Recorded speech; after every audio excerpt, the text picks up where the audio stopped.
अस्सलाम वालेकुम। उम्मीद है आप सब खैरियत से होंगे। जो आज के वीडियो है वो ग्लूकोनियोजेनेसिस पे है, जो कि लिपिन-कोड का चैप्टर नंबर 10 है। तो कार्बोहाइड्रेट मेटाबॉलिज्म वैसे तो चैप्टर नंबर 8 से स्टार्ट होता है, लेकिन अभी मैंने ये पढ़ा था तो मैंने कहा कि इसकी वीडियो पहले बना दूँ, नहीं तो ये भी रह जाएगा। तो चैप्टर नंबर 8 से लेके चैप्टर नंबर 13 तक ये आपका सारा कार्बोहाइड्रेट मेटाबॉलिज्म का सिलेबस है, ठीक है। इसके अलावा जो है वो एक यूरोनिक एसिड पाथवे है, वो आपने करना है हार्पर से, और इसके अलावा और कुछ भी नहीं करना। ये सारा कुछ इसमें आपका कार्बोहाइड्रेट मेटाबॉलिज्म कंप्लीट हो जाएगा। और जहाँ तक बुक की बात है तो लिपिन-कोड और हार्पर दोनों ही सजेस्ट की जाती हैं, ठीक है। लेकिन अगर आपने हार्पर से करना है तो वहाँ से कर लें, इससे करना है तो इधर से कर लें। वैसे बेटर ये है कि आप इधर से कर लें, इसके ये जो 6 चैप्टर बनते हैं, ठीक है, इसी को कर लें और इसमें सारा कवर हो जाएगा। जो पर्सनली मेरा ये ख्याल है कि जो हार्पर है उसमें जो है ना चीज़ें घुमा फिरा के लिखी होती हैं, ठीक है, तो वो इतनी ज़्यादा ना समझ नहीं आ रही होती है, ना ही याद रहती हैं।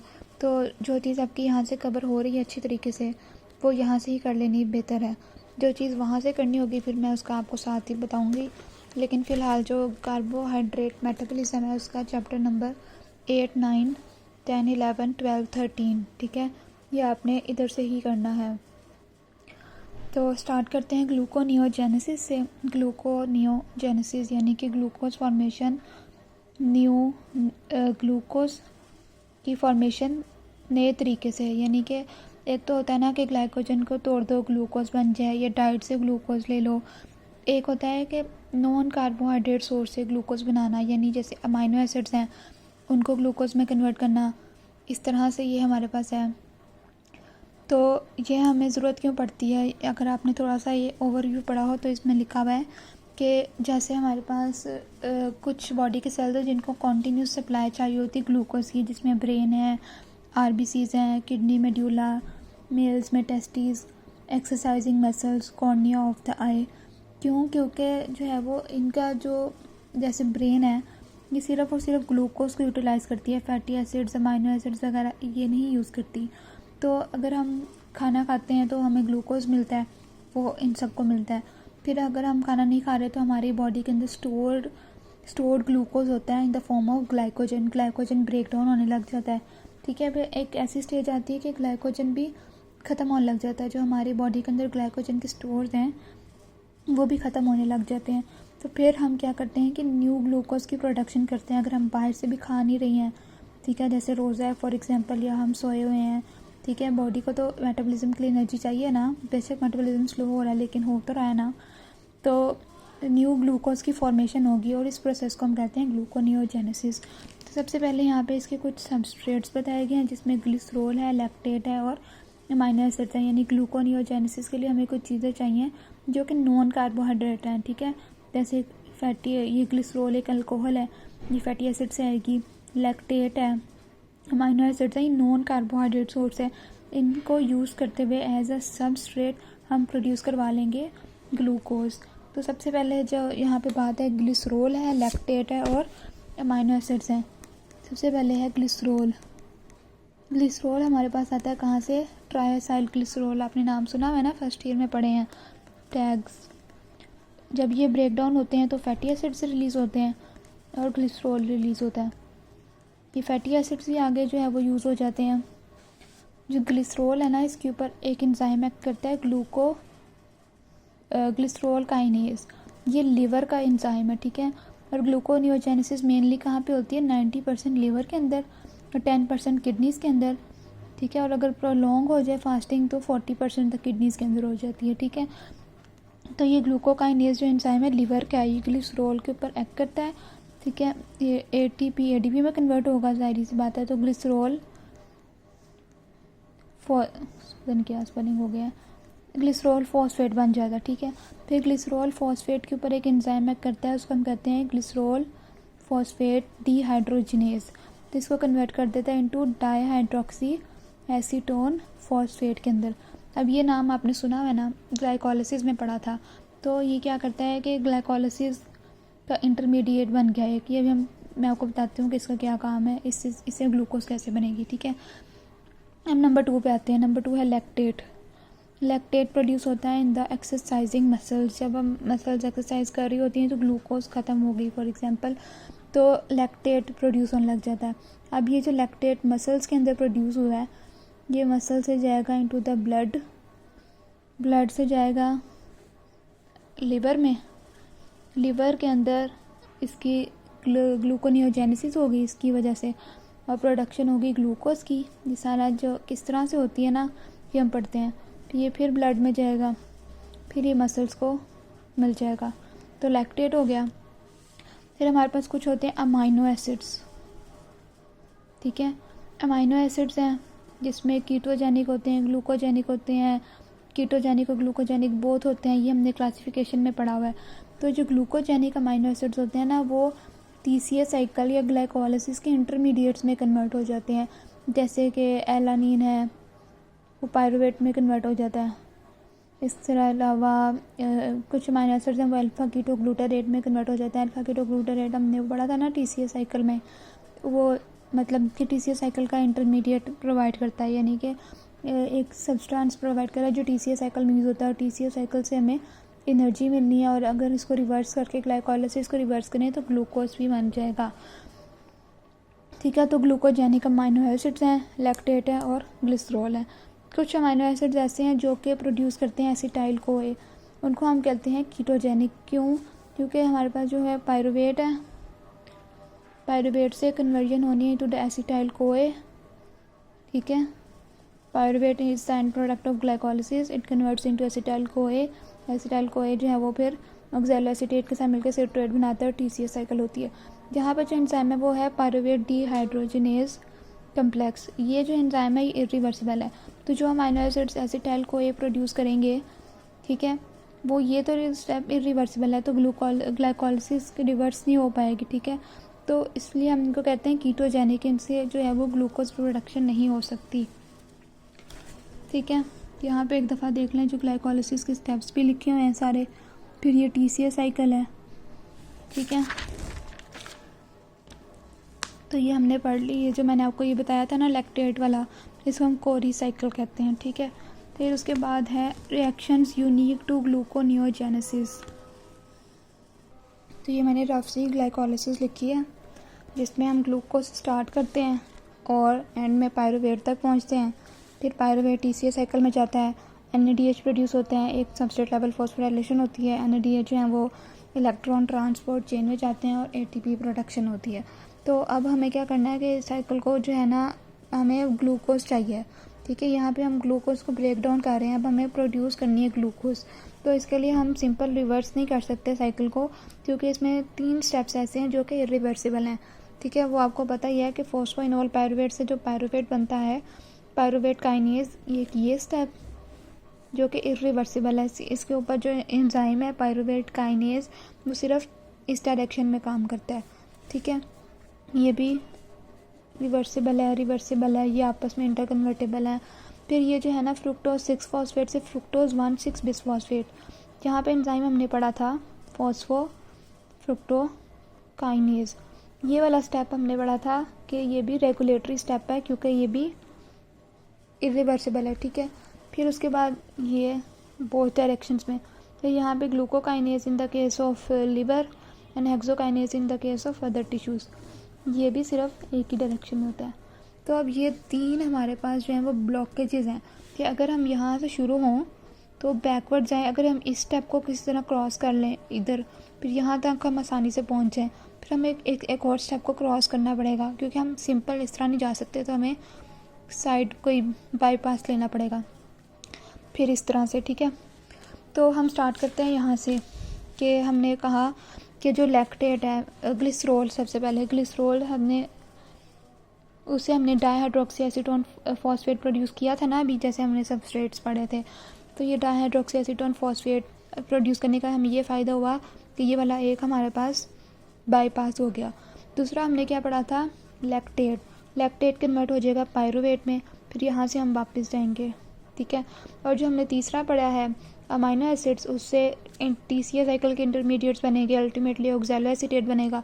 फिर हमने अभी पढ़ते हैं कि ऑक्सैलो एसीटेट को हम कैसे फॉस्फोइनोल पायरुवेट में कन्वर्ट करते हैं ताकि ये वाला स्टेप जो है वो बाईपास हो जाए, ठीक है। तो इस तरह से जो है हम रिवर्स जाएंगे। फिर यहाँ पे हम एक और एंजाइम यूज़ करेंगे, उसकी रेगुलेशन पढ़ेंगे। फिर यहाँ पे ग्लूकोज हेक्सोकाइनेज और ग्लूकोकाइनेज नहीं यूज़ कर सकते, तो यहाँ में हमें ऐसा एंजाइम यूज़ करना पड़ेगा जो कि ये फॉस्फेट रिमूव करे, ठीक है, 6 पोजीशन से, ताकि वो ग्लूकोज में कन्वर्ट हो। तो सबसे पहले हम बात करते हैं यहाँ से पायरुवेट, ठीक है। ये हमारे पास हासिल हो रहा था लैक्टेट से, ठीक है। पायरुवेट्स के ऊपर हम एक एंजाइम ऐड करवाते हैं, पायरुवेट कार्बोक्सिलेज, ठीक है। तो वो कन्वर्ट हो जाता है इनटू द ऑक्सैलो एसीटेट, ठीक है।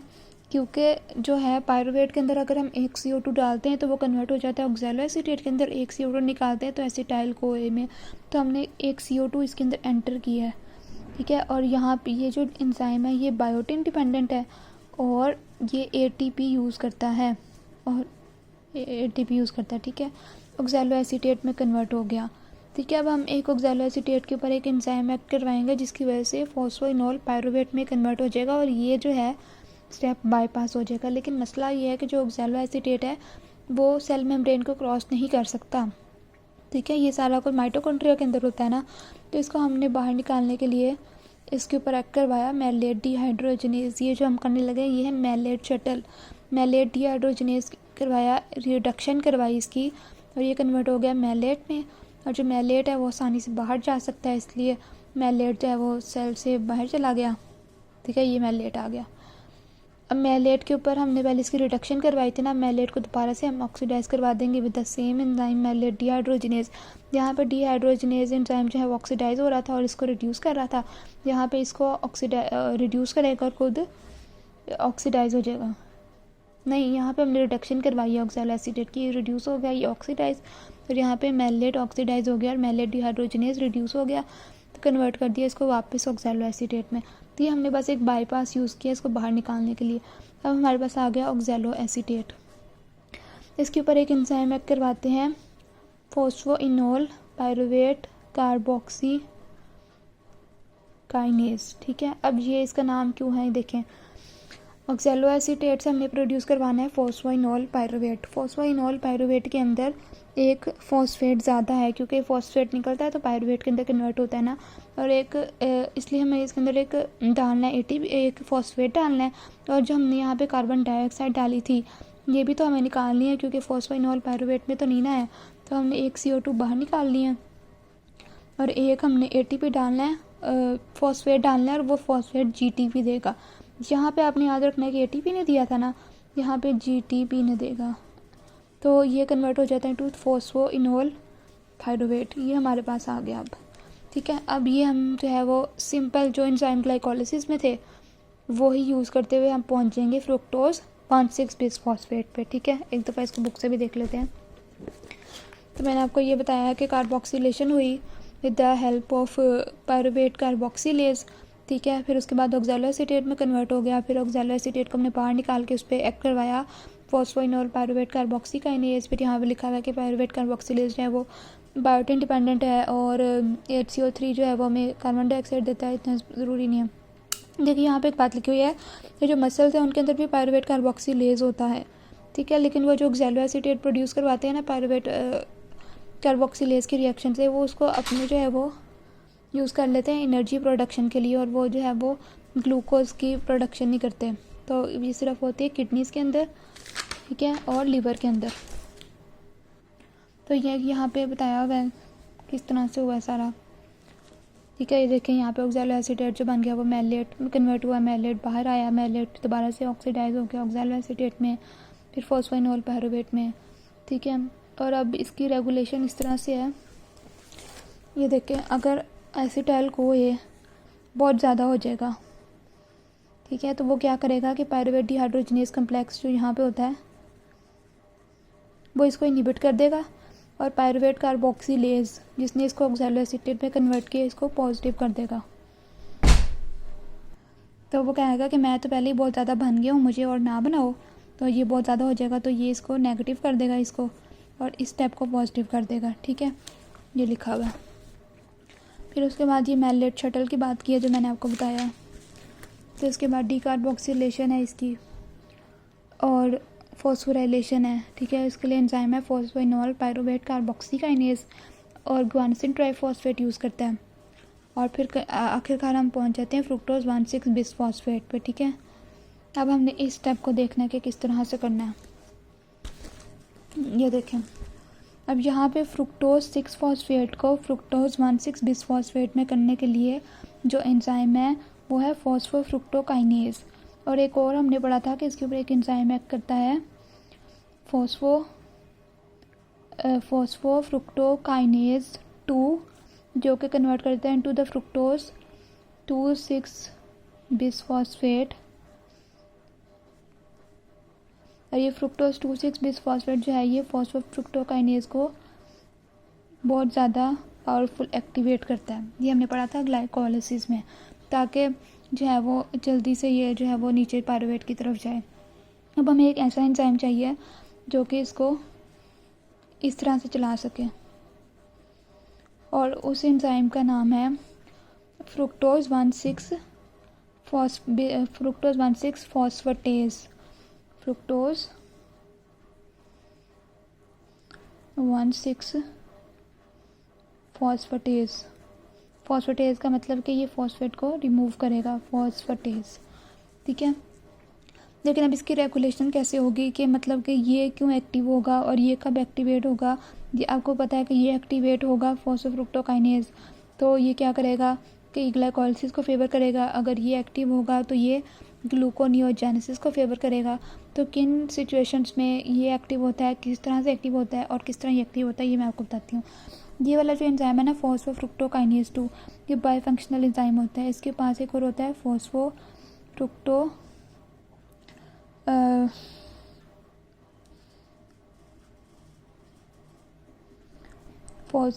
फ्रुक्टोज बिसफॉस्फेटेज, फ्रुक्टोज 2,6 बिसफॉस्फेटेज, ठीक है। ये बाईफंक्शनल एंजाइम होता है, ये एक ही एंजाइम है इस तरह से।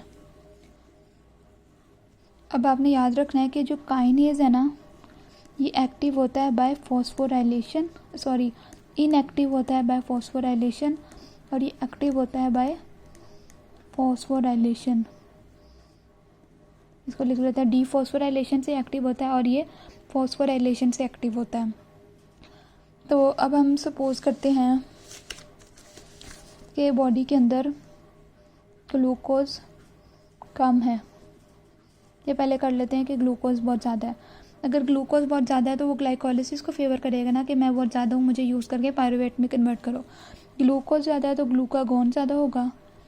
ग्लूकागॉन ज़्यादा है तो वो साइक्लिक एएमपी के थ्रू पायरुवेट काइनेज को एक्टिवेट करेगा। पायरुवेट काइनेज जो है वो इन दोनों एंजाइम की फॉस्फोराइलेशन करेगी, ठीक है। ये फॉस्फेट इधर भी ऐड करेगा, ये फॉस्फेट इधर भी ऐड करेगा। जब इसने इसके ऊपर फॉस्फेट ऐड किया,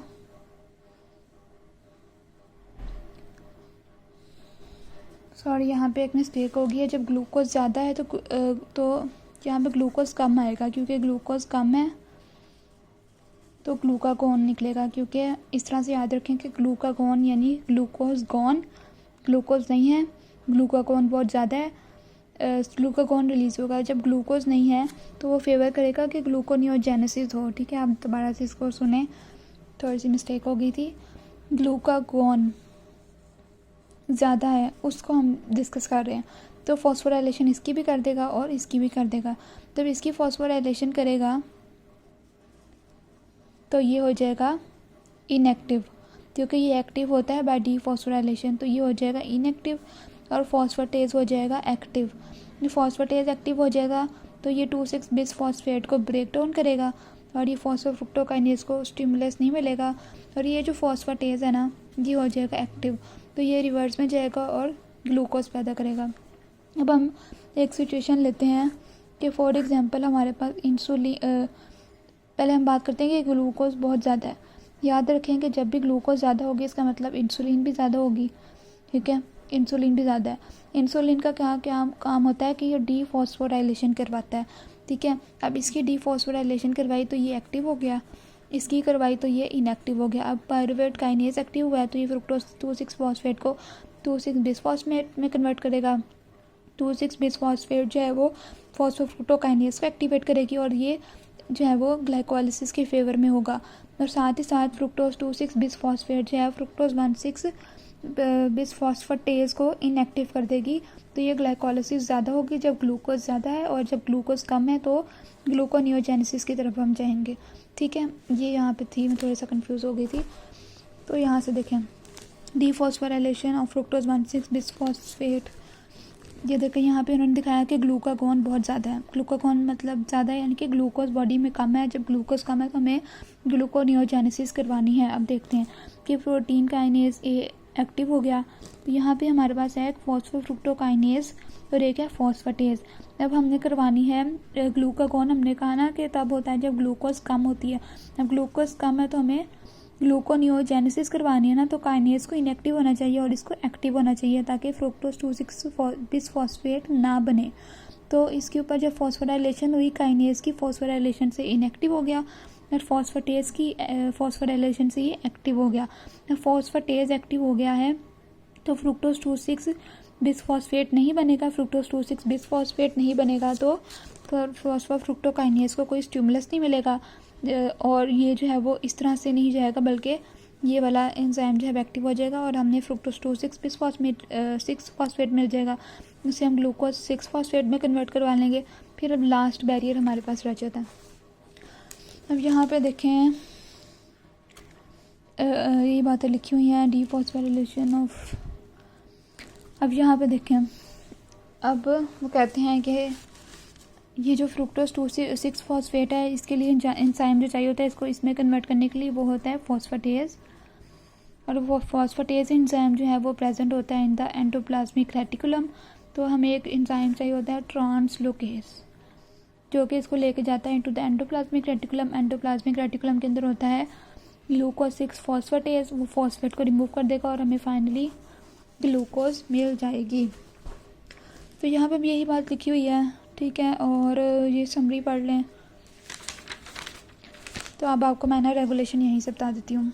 ये देखें, रेगुलेशन ऑफ ग्लूकोनियोजेनेसिस किस तरह से है। ग्लूकागॉन का पहले क्या काम है। ग्लूकागॉन कहाँ से निकलता है, पैंक्रियाटिक आइसलेट से निकलता है। एलोस्टेरिक इफेक्टर्स, ग्लूकागॉन जो है फ्रुक्टोज 2,6 बिसफॉस्फेट के लेवल को कम करता है। और कैसे करता है कि फ्रुक्टोज 2,6 बिसफॉस्फेट का जो एंजाइम प्रोड्यूस करवाना है वो है फॉस्फोफ्रुक्टोकाइनेज 2। ठीक है, ये वाला फॉस्फोफ्रुक्टोकाइनेज 2 इसकी फॉस्फोराइलेशन करवा देता है और ये फॉस्फोराइलेशन से इनएक्टिव हो जाता है। तो फ्रुक्टोज 2,6 बिसफॉस्फेट जो है वो रिड्यूस हो जाता है। दूसरे लेवल पे ये क्या कर रहा है, कोवलेंट मॉडिफिकेशन करवाता है। कैसे, पायरुवेट काइनेज। याद रख लेंगे जितने भी काइनेज एंजाइम्स हैं ना वो इनएक्टिव होते हैं बाय फॉस्फोराइलेशन।